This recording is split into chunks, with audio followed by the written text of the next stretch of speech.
So with WWDC coming right around the corner, and most of the focus being on iOS 19, the iPhone, iPadOS, the pro level features, nobody's talking about what I think is Apple's most underrated product, which is going to be tvOS 19, Apple TV, and eventually the new piece of hardware we're going to get later this year. So without further ado, let's talk about all the updates tvOS 19 is going to get, because I think a lot of people are going to be surprised. Let's get into it.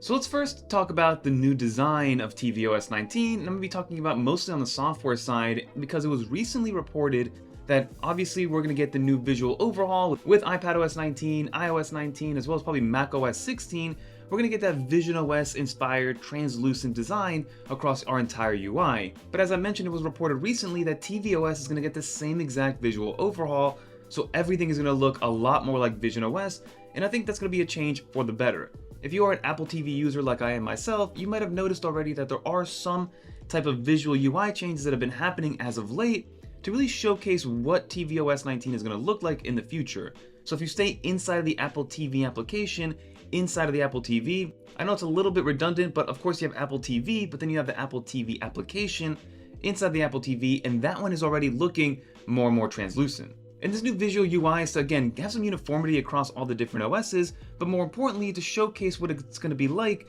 moving forward with a different layered design, so it's easier to read menus from a contextual standpoint when you are deep into some sort of Apple TV menu, because you and I both know, for as intuitive as Apple TV is in the tvOS, getting inside or deep into different layers and settings and different menus does get a little tiring to move in and out of, and a little bit confusing. So I actually plan on making an entire video on Apple TV and tvOS and all the continuity features like being able to FaceTime, all the new enhancements to audio dialogue and things like that, because I do think that Apple TV is very underrated in the Apple ecosystem and is a great hub for all your HomeKit accessories as well. But in that same light with tvOS, one of the new updates is going to be that Siri and Apple Intelligence should be coming to the new tvOS. As of right now, tvOS has not seen any upgrades from an Apple Intelligence standpoint, and that's either a good thing or a bad thing, depending on who you are and what your stance is on Apple Intelligence. But with the new updates to iOS 19, Siri getting much smarter, getting some app contextual awareness, some cross-app actions as well, that should all be coming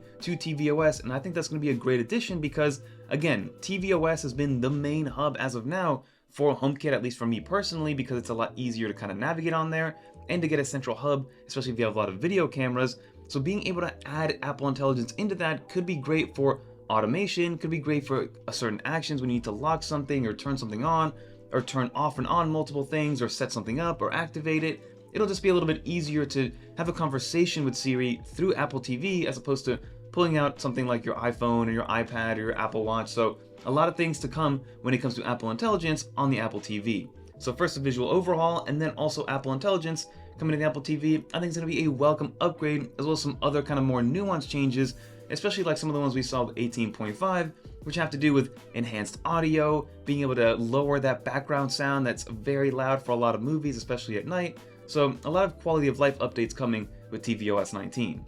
But now before we continue, definitely consider subscribing to the channel down below because it helps motivate us to make more videos like this one. And if you do want to see all of our coverage of WWDC, definitely get subscribed because we got that coming real soon. And then lastly, when it comes to software, a huge thing that's happening with iOS 19 is going to be all the new additions to accessibility. I do have a video in the works about all the different accessibility features coming to iOS 19 because there is an abundance of new ones, an abundance of different ones that was already reported on by chance. So if you guys do want to see that article, I will link it down below. But those accessibility features will see some sort of version of those coming over to tvOS 19. So a lot of the conversational aspects of it, a lot of interactions or different ways to interact, and it's not just with the remote or just with your voice, but also with sight and using your iPhone with continuity camera, and also being able to hear and having some sort of braille-like kind of experience for people that can't see. So there are a lot of accessibility features coming to tvOS, but then also just normal features like having better shortcut integrations, having some better EQ settings coming in, and something like a sleep timer, which has been around for I think like 100 years on TVs, but still not around in certain sections of tvOS. And while we won't be getting any new hardware during WWDC, we could be getting a brand new Apple TV 4K around the same time as the iPhone season comes around when they do release iOS 19 as well as tvOS 19 to the entire public. So something to expect from a hardware standpoint when it comes to the tvOS or when it comes to Apple TV. It might not change visibly, but we are going to be getting either an A17 or an A18 Pro chip in there to be able to handle things like Apple Intelligence. It will need the additional RAM, but that RAM, well, albeit will be for Apple Intelligence, and a lot of people are going to say, oh, I don't use Apple Intelligence, it's a waste, don't worry about it. That additional RAM will have some supplemental effects to being able to game on your Apple TV a little bit better. I'm a big fan of Apple Arcade. I use Apple Arcade on a, maybe not daily basis, but we use it especially with our daughter because there are no in-app purchases and nothing can accidentally happen. And the games are great and they're robust, and there's a lot of education-based games. But being able to plug in or use a wireless controller, play NBA 2K, be able to play some of those games through Apple Arcade is something that a lot of people aren't really,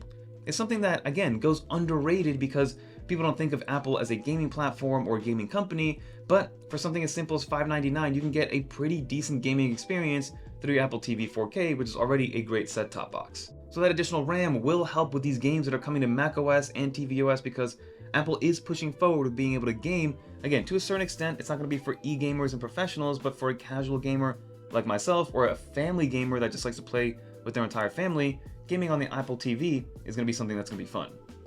And it kind of already is. It should also have a custom Bluetooth and Wi-Fi chip that's going to be built in-house by Apple, similar to the C1 chip, but it should support Wi-Fi 7, and will support the latest version of Bluetooth, which I believe we're on 5.4 right now, but correct me if I'm wrong down in the comments. And then last but not least, a little bit more speculation. Perhaps Apple could add some sort of dedicated hardware similar to the Nintendo Switch, which is going to be a dedicated camera. It could be a cheap $50, $100, maybe $150 camera to help supplement FaceTime calls, help supplement some other gesture-based controls that's always looking at you, because again, you can use continuity camera and it's great, but if you don't have a tripod set up, or if you don't have some way to easily set it up, most people will just not use that continuity camera for as cool as it is, because being able to FaceTime on a large screen TV is something that a lot of people haven't tried yet, and you definitely should. So in terms of compatibility and timeline, of course, WWDC will bring the news of tvOS 19 and what to expect. I'll try to get my hands on the beta version as soon as it does come out, but then do expect a public release to roll out in sometime in late September, maybe early October,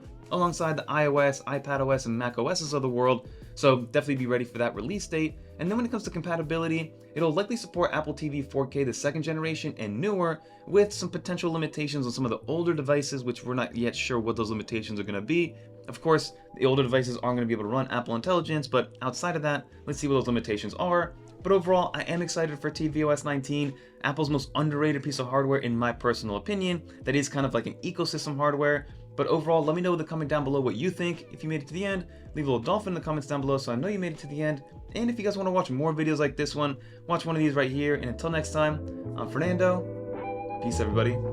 I am very excited for this brand new version of tvOS.